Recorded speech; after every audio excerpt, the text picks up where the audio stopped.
the basic building blocks of all living things. Cells. These incredible packages of organelles and subcellular components carry out a variety of functions in the body, like taking in nutrients,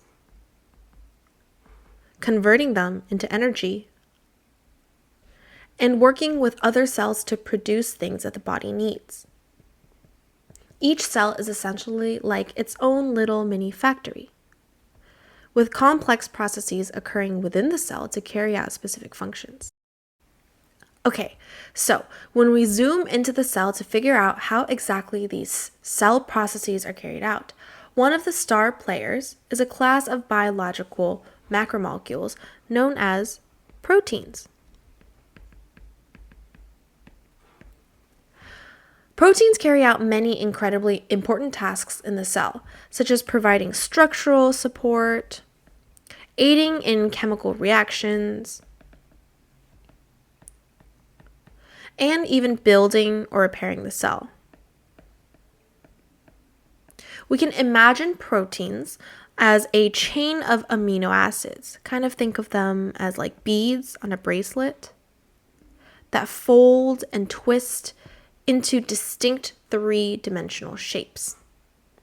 The structure of a protein, along with the chemical properties of its amino acid, evidently determine its function. Does it form a round, globular sphere that can attach and interact with other compounds? Or does it twist into long and narrow strands that can provide structural support? The huge variety of structures that proteins can take on leads to the wide range of cellular functions that they can carry out. Okay, so now that we've talked about proteins, let's zoom back out to analyze how different types of cells come together to carry out a variety of functions in an organism. This is where cell specialization comes into play, which is the process by which a cell takes on a specific structure and function. So, to better help understand this concept, let's consider a movie theater analogy, where the movie theater is your body.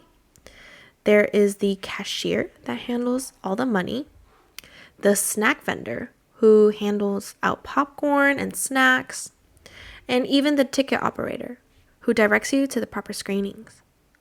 In this analogy, each person has their own distinct functions and what they handle, like money or popcorn or tickets. In a similar way, the body is also composed of specialized cells with unique roles, such as red blood cells that carry oxygen in the blood, muscle cells that contract and relax, or even nerve cells that carry signaling messages throughout the body. Now, remember how I told you about proteins before? Well, cell specialization is largely based on which proteins are present or absent in the cell. It is a cell's unique combination of proteins that determine which functions can be carried out. But no cell works alone, because teamwork makes the dream work. Groups of specialized cells that carry out specific functions for the organism are organized into tissues.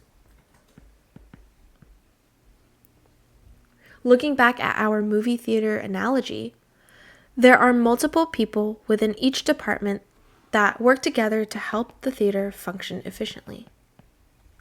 Similarly, our specialized cells work together as tissues to help the organism function.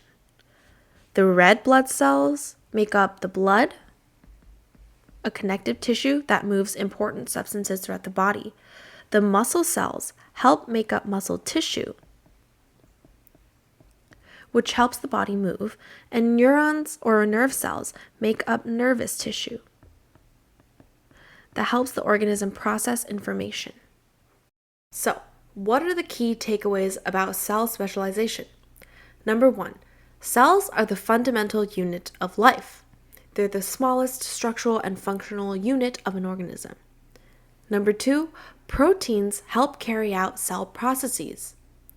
Number 3, specialized cells carry out specific functions in an organism. Think of the movie theater analogy, where each person has its own specific role. And number 4, groups of specialized cells come together as tissues to carry out one or more specific functions for the organism.